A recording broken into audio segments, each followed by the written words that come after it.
Hello student, I am Sonam. Welcome back to my YouTube channel Apna Vidyalaya. आज का जो video है ये आप सभी क्लास 10th के स्टूडेंट के लिए बहुत ही मोस्ट इम्पॉर्टेंट है, जो इस बार बोर्ड एग्जाम देने वाले हैं। क्योंकि इस वीडियो में हम आप सभी को जो प्रदेश टॉपर है, जो बिल्कुल बोर्ड के टॉपर है ना, उनकी कॉपी, जो बोर्ड की बिल्कुल रियल असली कॉपी है, इस वीडियो में बिल्कुल लाइव प्रूफ के साथ यहाँ पे एक एक पेज दिखाने वाले, एक एक कॉपियों को दिखाने वाले। ठीक है, यहाँ पे आप लोग देख सकते हो कि हमारे पास बोर्ड एग्जाम की कई बोर्ड की कॉपियां हैं जो बिल्कुल रियल, जो हमें बोर्ड के द्वारा यहाँ पे मिला है। ठीक है, तो यहाँ पे आप लोग देख सकते हो किसी कॉपी में 70 में 70 है, तो किसी में इस तरीके से 100 में 98, 100 में 97, 100 में 100, 70 में 70। तो इस तरीके से यानी इन सब कॉपियों में आखिरकार इतने ज़्यादा भर भर के नंबर कैसे, जो बोर्ड की कॉपी चेक करने वाले टीचर है, जो एग्जामिनर है, उन्होंने दिया हुआ है।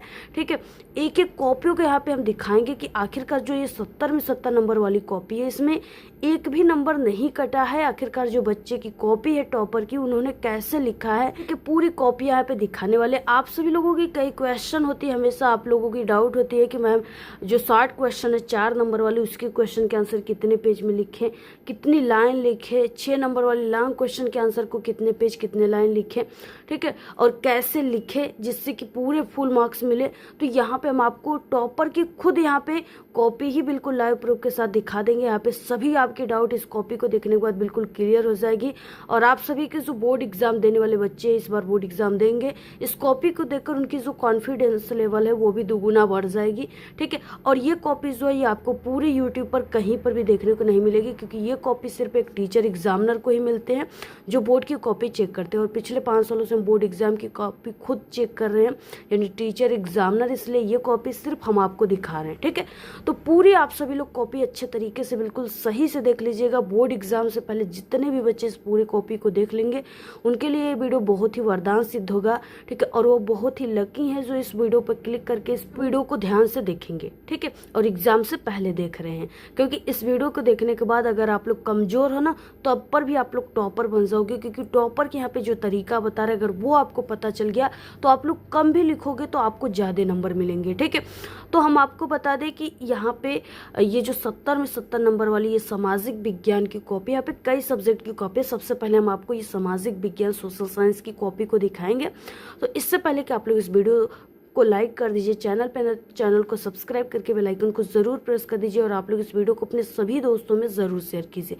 यहाँ पे आप लोग देख सकते हो हमारे पास ये सामाजिक विज्ञान का पेपर है, जो आप सभी का यहाँ पे कोड नंबर इतना का है। और यहाँ पे क्या है, ये बोर्ड का पेपर है, इसमें किस तरीके से क्वेश्चन आता है, कैसे बच्चे ने लिखा है। सबसे पहले ये जो सामाजिक विज्ञान की ये कॉपी 70 में 70 नंबर वाली, इस कॉपी को हम सबसे पहले आपको दिखाएंगे, बाकी की कॉपी को लास्ट में दिखाएंगे। तो यहाँ पे देखिए, ये जो आप सभी की कॉपी, ये आपका हाई स्कूल बोर्ड परीक्षा का बिल्कुल रियल कॉपी। यही कॉपी आपको हाई स्कूल, यानी जिस दिन आप लोग देंगे सोशल साइंस की पेपर, उस दिन आपको यही कॉपी बिल्कुल मिलेगी। बोर्ड की कॉपी है ये, और यहाँ पे इन्होंने 70 में 70 इनको मिला है, और इन्होंने A+B+C कॉपी ले रखा। आखिरकार इन्होंने क्या लिखा, कैसे लिखा, जो इनको इतनी कॉपियाँ लेनी। सबसे पहले देखिए, आप सभी का जो ये सोशल साइंस का पेपर है, इसमें ऑब्जेक्टिव क्वेश्चन रहता है, और 20 सब्जेक्टिव क्वेश्चन जो होता है, इसका आंसर आपको OMR शीट पे देना है। जिसको टीचर चेक नहीं करते, उनको कंप्यूटर के द्वारा चेक किया जाता है। ठीक है, तो 20 सब्जेक्टिव क्वेश्चन आपका कंप्यूटर के द्वारा चेक होता है। बाकी इसमें जो लिखने वाला क्वेश्चन होता है ना, उसके आंसर आपको इस कॉपी पर लिखना होता है। तो देखिए, सबसे पहले ये आपका जो बोर्ड का कॉपी है, इसकी फ्रंट पेज को आपको भरना होता है। इसमें रोल नंबर, अंकों में, शब्दों में, विषय और दिन दिनांक, सभी चीज़ें यहाँ पे लिखना होता है। उसके बाद जो लिखने वाला क्वेश्चन स्टार्ट होता है आपके पेपर में, वो यहाँ से खंड व वर्णनात्मक फर्स्ट से स्टार्ट होता है। तो जैसे ही आप लोग इस कॉपी के ऐसे पहले पेज को पलटते हैं, तो ये जो फ्रंट यहाँ पे जो पेज आता है ना, फ्रंट पेज, इसी पर आप सभी को लिखना स्टार्ट करना होता है। और यहाँ पे आप लोग देख सकते हो किस तरीके से यहाँ पे लिखा गया है। सबसे पहले खंड व वर्णनात्मक प्रश्न है, और यहाँ पे है कि निम्न प्रश्नों के उत्तर आपको लगभग 80 शब्दों में देना है। ठीक है, अब 80 शब्दों का मतलब आपको देखिए कितना पेज लिखना है, कितना यहाँ पे बच्चे ने लिखा है टॉपर, जिसके कारण इनको पूरे यहाँ पे 4 नंबर मिले हैं। तो सबसे पहले आपको देखिए स्टार्टिंग इम्पोर्टेंट तरीके से करना है, क्योंकि आपके फर्स्ट पेज को देखकर टीचर बहुत ज़्यादा इंप्रेस होते हैं। ऐसा आप सभी को लिखना है, first impression is the last impression. ठीक है। आपको सबसे पहले वर्णनात्मक, यहाँ पे आपको खंडबल लिखना है, ब्लैक पेन से वर्णनात्मक फर्स्ट लिखना है, जैसे यहाँ पे टॉपर बच्चे ने लिखा है।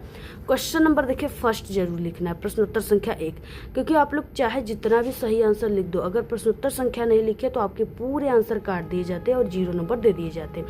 तो ऐसे प्रश्नोत्तर संख्या 1 आपको लिखना है। पहला क्वेश्चन है कि फ्रांस की क्रांति के यानी कि मुख्य कारण क्या थे, ठीक है, मुख्य कारण आपको लिखना है, 4 नंबर का क्वेश्चन है।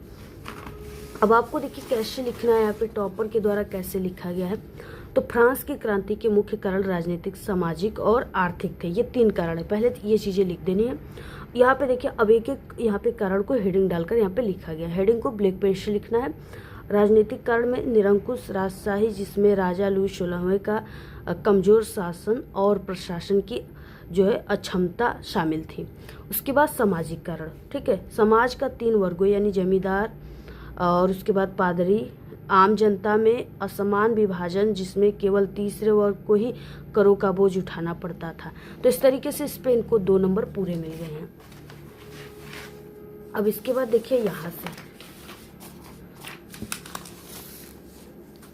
आर्थिक कारण क्या है, खाली राजकोष, अत्यधिक कर और शाही खर्चे, जिन्होंने देश को दिवालियापन बना दिया। तो इस तरीके से लिखना है। दार्शनिकों का प्रभाव, अगला हेडिंग, रूसो और वोल्टेयर जैसे विचारकों के विचारों ने लोगों को स्वतंत्रता, समानता के लिए प्रेरित किया। तो इस तरीके से देखिए इन्होंने लिखा है। इनको 2 नंबर यहाँ पे मिले हैं और 2 नंबर यहाँ पे, टोटल इनको 4 नंबर मिले हैं और 1.5 पेज में इन्होंने लिखा है। और यहाँ पे इनकी जो है बहुत ही ज़बरदस्त तरीके से इन्होंने लिखा है, बिल्कुल ये परफेक्ट तरीका है, ठीक है। असली टॉपर की यही देखिए तरीका होती है, वो हेडिंग डाल डाल कर लिखते हैं और इन्होंने 1.5 पेज में लिखा है, जिसके कारण इनको पूरे 4 नंबर मिल गए, आधे नंबर भी नहीं कटे, क्योंकि एग्जामिनर यहाँ पे इनकी क्वालिटी को देखा है, क्वांटिटी को एग्जामिनर नहीं देखते, ठीक है। आप लोग चाहे 4 पेज लिख दो, लेकिन अगर हेडिंग वगैरह डालकर सही सही नहीं लिखे तो आपको 4 नंबर नहीं मिलेंगे, सिर्फ 2 ही नंबर मिलेंगे। अगर आप 1 पेज भी लिख रहे हो, अगर आपकी क्वालिटी अच्छी है, सही और सटीक आंसर है, लिखने की तरीका परफेक्ट है, तो आपको पूरे 4 नंबर टीचर देंगे, हम सभी लोग देते हैं, ठीक है। तो इस तरीके से लिखनी। अगला क्वेश्चन देखिए यहाँ पे आता है 2nd नंबर पे। यहाँ पे अथवा वाला क्वेश्चन आपको नहीं करना है। 2nd नंबर पे है कि भारत की अर्थव्यवस्था पर महामंदी के 2 प्रभाव के प्रमुख कारण आपको लिखना है, 4 नंबर का क्वेश्चन है। अथवा में सत्ता की साझेदारी लोकतंत्र की आत्मा है, इस कथन की विवेचना करना है, ठीक है, दोनों में से किसी एक को करना है। तो यहाँ पे बच्चे ने भारत की अर्थव्यवस्था पर महामंदी के 2 प्रभाव जो है, यही क्वेश्चन को इन्होंने किया है। तो इस तरीके से देखिए निर्यात में कमी, इसके बारे में थोड़ा सा यहाँ पे लिखा गया है। उसके बाद यहाँ पे कृषि उत्पादकों की कीमतों में गिरावट, ठीक है। तो इसके बाद यहाँ पे लिखा गया है हेडिंग डालकर, जो बहुत अच्छी तरीका है। इसके अलावा महामंदी के प्रमुख कारण निम्न थे। पहला अति उत्पादन, दूसरा बैंकों की विफलता, ठीक है। तो इन्होंने बहुत अच्छे तरीके से लिखा, 1.5 पेज में टोटल आंसर है, जिसके कारण इनको पूरे 4 नंबर मिल गए। आधे अंक भी इनके किसी भी क्वेश्चन पे नहीं कटे हैं, ठीक है। बहुत अच्छे तरीके से इन्होंने एक एक हेडिंग, देखिए हेडिंग सबसे ज़्यादा टीचर फोकस करते हैं और ये हेडिंग ही डाल डाल कर लिखे हैं, जिसके कारण इनको पूरे अंक मिले हैं। तो आपको भी इसी तरीके से लिखना है और ये सभी क्वेश्चन इंपॉर्टेंट भी है, आप लोग इन सभी क्वेश्चन को ध्यान से देखिए और ये आपके पेपर में भी इस बार आएंगे, ठीक है। अगला क्वेश्चन देखिए है 3रा, खनिज के संरक्षण की विवेचना कीजिए, 4 नंबर का क्वेश्चन। अथवा भारतीय अर्थव्यवस्था में वैश्वीकरण के महत्व की विवेचना करना है, दोनों में से किसी एक को करना है। यहाँ पे देखिए खनिज संरक्षण की विवेचना पर ही यहाँ पे बच्चे को द्वारा लिखा गया है। प्रश्नोत्तर संख्या 3 है, खनिज संरक्षण की विवेचना निम्नलिखित है, इसको इन्होंने लिखा है। उसके बाद इनका सबसे इंपॉर्टेंट चीज़ है हेडिंग डालकर लिखना, सतत उपयोग, ठीक है। इनके बारे में सतत उपयोग की हेडिंग डालकर इसके बारे में थोड़ा सा इन्होंने लिखा 2 लाइन। उसके बाद एक हेडिंग पूरा हो गया, 1 से 2 लाइन यहाँ पे गैप करना है, जैसे इन्होंने किया है। उसके बाद अलग से यहाँ पे फिर से इन्होंने एक हेडिंग डाला, पुनर्चक्रण, उसके बाद विकल्प, उसके बाद अपव्यय को कम करना है, ठीक है। तो ये बहुत ही सही और सटीक बिल्कुल आंसर है, बिल्कुल परफेक्ट तरीका है। तो इनको पूरे यहाँ पे 4 नंबर मिल गए, आधे नंबर भी इनके नहीं कटे हैं। अगला देखिए यहाँ से क्वेश्चन स्टार्ट होता है। क्वेश्चन नंबर 4 दिया है कि झूम कृषि की विशेषताओं की विवेचना कीजिए, अदरवाइज यहाँ पे उपभोक्ताओं के शोषण के किन्हीं 4 कारणों की समीक्षा करना है, दोनों में से किसी एक को करना है। तो यहाँ पे देखिए उपभोक्ताओं के शोषण के कारण जो इसको इन्होंने किया है। प्रश्नोत्तर संख्या 4 हो गया, उपभोक्ता के शोषण के निम्न कारण है, सीमित जानकारी, यानी पहला हेडिंग इन्होंने सीमित जानकारी लिखा, उसके बारे में यहाँ पे थोड़ा सा इन्होंने लिखा। उसके बाद असंगठित न होना, ठीक है, इसके बारे में इन्होंने फिर से 3 लाइन लिखा, जो बहुत सही सटीक इन्होंने जवाब लिखा है, आंसर लिखा है। सीमित आपूर्ति, उसके बाद निरक्षरता या अज्ञानता, तो इन्होंने पूरा अच्छे तरीके से लिखा है। आप लोग देख सकते हो इनकी लिखने की स्टाइल भी बहुत अच्छी है, तरीका भी बहुत अच्छा है, सभी चीज़ें बहुत ही परफेक्ट है, जिसके कारण इनको पूरे 4 अंक मिले हैं, आधे नंबर भी इनके नहीं कटे हैं। अब अगला क्वेश्चन आप लोग देखिए यहाँ पे है। अगला क्वेश्चन यहाँ से स्टार्ट होता है, वर्णात्मक सेकेंड आता है, ठीक है, यहाँ से लॉन्ग क्वेश्चन आता है, जिसका आंसर आपको 150 शब्दों में लिखना है। यहाँ पे 5वां क्वेश्चन है, सविनय अवज्ञा आंदोलन से आप क्या समझते हैं। इस आंदोलन की सीमाओं पर एक आपको संक्षिप्त टिप्पणी लिखना है। ये 6 नंबर का क्वेश्चन है।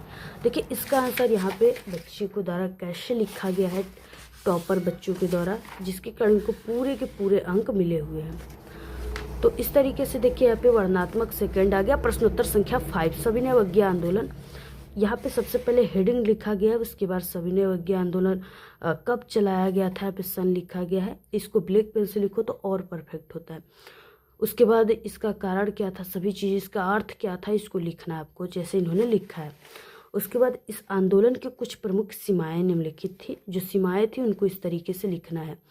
आप लोग पूरा इसका स्क्रीनशॉट ले लीजिए, इंपॉर्टेंट होता है, पेपर में ये आता है, हर साल पूछा जाता है। अगला यहाँ पे देखिए लिखा गया है। उसके बाद आपको ना जैसे लॉन्ग क्वेश्चन है तो उसमें बीच बीच में आपको काले पेन का भी यूज कर देना है, 1-2 लाइन लिख देनी है, जिससे टीचर को ये पता चल जाता है कि कुछ इंपॉर्टेंट चीज़ें हैं जो लिखी गई है, ठीक है, जिससे वो आपको पूरे 6 नंबर देते हैं, आधे नंबर भी आपके नहीं कटते, जैसे इन्होंने लिखा है। तो यहाँ पे पूरे इनको 6 नंबर मिले, आधे नंबर भी इनका नहीं कटा है। आपको भी इसी तरीके से पूरा लिखना है जैसे इन्होंने लिखा है। इसके बाद इसमें अगला क्वेश्चन है, भारतीय अर्थव्यवस्था पर वैश्विक महामंदी के किन्हीं 4 परिणामों का उल्लेख कीजिए। तो इन्होंने पहले वाले क्वेश्चन को किया, इसलिए इस क्वेश्चन को अथवा है, इसको आपको नहीं करनी है, ठीक है, किसी एक क्वेश्चन को ही करना है। क्वेश्चन अगला है, यहाँ से स्टार्ट होता है 6 नंबर का, भारतीय संघ एक अर्धसंघीय ढांचा है, इसकी पुष्टि में किन्हीं 2 कारकों का आपको उल्लेख करना है। ये भी इंपॉर्टेंट क्वेश्चन है। देखिए इसको कैसे इन्होंने लिखा है। प्रश्नोत्तर संख्या 6, भारतीय संघ एक अर्धसंघीय ढांचा है, इसके बारे में इन्होंने इतना लिखा है। उसके बाद इसके पुष्टि में 2 कारक इन्होंने लिखा, एकल नागरिकता, यानी पहली हेडिंग हो गई, और उसके बाद यहाँ पे सशक्त केंद्र सरकार, ठीक है, जिसके कारण इनको पूरे 6 नंबर यहाँ पे मिले हैं। अगला क्वेश्चन यहाँ से स्टार्ट होता है 7वां क्वेश्चन, जो बहुत इंपॉर्टेंट है, पेपर में आएगा। मृदा अपरदन का क्या अभिप्राय है, इस समस्या के समाधान हेतु कोई 4 उपाय आपको सुझाना है। 6 नंबर का क्वेश्चन है, ये बहुत इंपॉर्टेंट क्वेश्चन है। इसको देखिए कैसे लिख रहा है। प्रश्नोत्तर संख्या 7, मृदा अपरदन का अभिप्राय, आपको हेडिंग डालना है, इसके बारे में थोड़ा सा लिख देनी है। उसके बाद इस समस्या के समाधान हेतु 4 उपाय आप सभी को लिखना है। इसके 4 उपाय कुछ इस तरीके से है, वनरोपण, सीढ़ीदार खेती, समुच्चय जुताई, पट्टियों में खेती। तो इस तरीके से इन्होंने हेडिंग डालकर लिखा है बहुत अच्छे तरीके से, जिसके कारण इनको पूरे 6 नंबर मिल गए, आधे नंबर भी इनके नहीं कटे हैं। क्वेश्चन अगला है यहाँ से, ये क्वेश्चन तो अथवा में, ठीक है, संसाधन नियोजन की आवश्यकता क्यों है, भारत में संसाधन नियोजन हेतु कोई 4 उपाय आपको सुझाना है। तो ये अथवा करके क्वेश्चन 8वां, विकास की अवधारणा क्या है, सामान्यतः इसमें किन घटकों को सम्मिलित किया जाता है। अथवा में तृतीय क्षेत्र क्या है, इसकी विशेषताओं की समीक्षा करना है। यहाँ पे देखिए किस पे लिखा गया है, कैसे लिखा गया, सभी चीज़ें आप सभी को यहाँ पे देखिए। प्रश्नोत्तर संख्या 8, विकास की अवधारणा पहला हेडिंग है, उसके बाद यहाँ पे थोड़ा सा लिखा गया, उसके बाद इसके घटक लिखे गए, प्रति व्यक्ति आय, साक्षरता दर। तो इस तरीके से जैसे लिखा गया वैसे आपको भी लिखना है। पूरे 6 नंबर मिले, आधे नंबर भी इनके नहीं कटे हैं। उसके बाद देखिए अगला क्वेश्चन यहाँ से स्टार्ट होता है, मानचित्र संबंधित क्वेश्चन, और जिसमें आपको एक मानचित्र मिलेगा, और उस मानचित्र को भरने के बाद आपको ये जो कॉपी है ना, इसी के साथ आपको नत्थी कर देनी है। अगर इससे आपकी मानचित्र नहीं इसमें मिली, ठीक है, तो आपको मानचित्र का नंबर नहीं मिलेगा। तो यहाँ पे देखिए यही मानचित्र जो आपको मिलेगा, इसमें पहला है यहाँ पे मानचित्र संबंधित प्रश्न 10 नंबर का आता है। पहला क्वेश्चन है कि वह स्थान जहाँ पर सितंबर 1920 में भारतीय राष्ट्रीय कांग्रेस का अधिवेशन हुआ था। तो भारतीय राष्ट्र, देखिए आपको ऐसे मानचित्र काल लिखना कॉपी पे, प्रश्नोत्तर संख्या 9 का है, जैसे इन्होंने लिखा है ऐसे ही आपको लिखना है। तो पहला अधिवेशन 1920 में हुआ था कोलकाता में, कोलकाता इसमें लिखना है और उसके बाद इसमें इसको आपको पेंसिल से भरना है। ठीक है, तो यहाँ पे देखिए कोलकाता या कलकत्ता इस एरिया में, तो यहाँ पे इन्होंने भरा हुआ है जो बिल्कुल सही है। 10 नंबर इस पे मिला हुआ है इनको। अगला कि वो स्थान जहाँ पर जलियांवाला बाग हत्याकांड हुआ था, तो ये अमृतसर पंजाब में हुआ था। अमृतसर पंजाब यहाँ पे जो ऊपर सिरा है ना मानचित्र का, यहाँ पे इसी जगह अमृतसर पंजाब है। अगला क्वेश्चन देखिए, वह स्थान जहाँ से महात्मा गांधी ने नमक कानून तोड़ा था, तो नमक कानून उन्होंने दांडी से तोड़ा था जो गुजरात में स्थित है। दांडी यहाँ पे है, तो जो डायनासोर का मुंह है इसी के यहाँ पे गले में दांडी है, घंटे की तरह लटका है। अगला क्वेश्चन देखिए, गुजरात का वह स्थान जहाँ किसानों ने सत्याग्रह आंदोलन किया था, तो वो खेड़ा अहमदाबाद में किया था। तो खेड़ा यहाँ पे स्थित है, इन्होंने दर्शाया जो बिल्कुल सही है। उसके बाद अगला क्वेश्चन है कि वह स्थान जहाँ 1929 में भारतीय राष्ट्रीय कांग्रेस का अधिवेशन हुआ था, तो लाहौर में हुआ था। यहाँ पे लाहौर आंसर लिखा गया और यहाँ पे इसमें दर्शाया गया इस बिंदु पर लाहौर स्थित है। ठीक है, तो इसी तरीके से आप सभी को भी भरना है पूरा। आप लोग इसका स्क्रीनशॉट ले लीजिए और उसके बाद इसमें अगला क्वेश्चन आता है।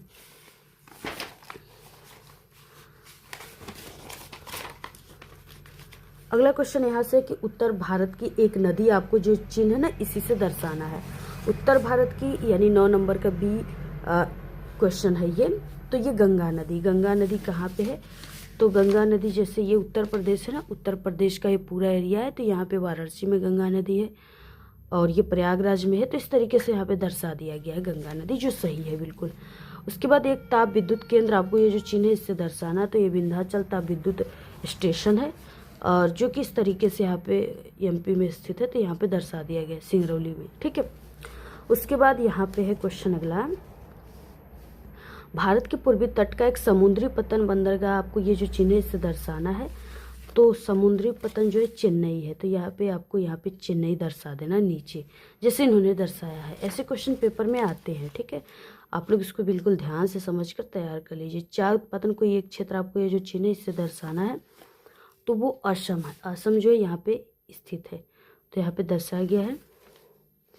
छत्तीसगढ़ की राजधानी नगर, आपको ये जो चिन्ह है इससे दर्शाना है, तो ये रायपुर है और रायपुर जो है यहाँ पे स्थित है। ये छत्तीसगढ़ की एरिया है, इसी में रायपुर स्थित है। तो इन्होंने पूरा सही और सटीक किया, जिसके कारण इनको पूरे 10 नंबर मिल गए, आधे नंबर भी इनके नहीं कटे हैं। तो इसी तरीके से आप सभी को भी पूरी कॉपी लिखना है, मानचित्र भरना है।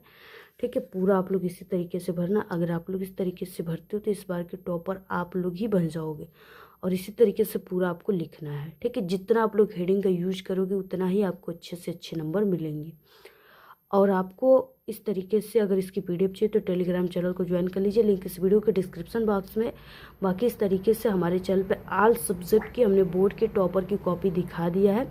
जितने भी बच्चे इस बार एग्ज़ाम देंगे, वो एग्ज़ाम देने से पहले एक बार आप लोग हमारे चैनल पे सभी सब्जेक्ट की कॉपी को एक बार ज़रूर देख लेना। वो आपके लिए बहुत ही हेल्पफुल होगा, बहुत ही यूजफुल होगा। ठीक है, ऑल सब्जेक्ट के अगर आपको चैनल पे नहीं मिल रहे हैं हमारे, आप लोग सर्च कर लीजिए यूट्यूब पर, वहाँ पे मिल जाएंगे। यूट्यूब पर जाइए, सर्च कीजिए। जैसे आपको किसी भी सब्जेक्ट की, हिंदी की चाहिए, इंग्लिश की चाहिए, साइंस की चाहिए, सभी कॉपियाँ बनी है। ठीक है, आप लोग जाइए सर्च कीजिए इंग्लिश की कॉपी कैसे लिखे, अपना विद्यालय यूट्यूब चैनल, तो हमारी वीडियो आ जाएगी। सभी जो है सब्जेक्ट की बनी है, किसी भी टॉपिक की चाहिए सर्च करके देख लीजिएगा, या तो चैनल पे विजिट करके या प्लेलिस्ट से। ठीक है, आपको वीडियो कैसा लगा अच्छी अच्छी प्यारी प्यारी कमेंट कीजिए और आप सभी लोग वीडियो को शेयर कीजिए। धन्यवाद।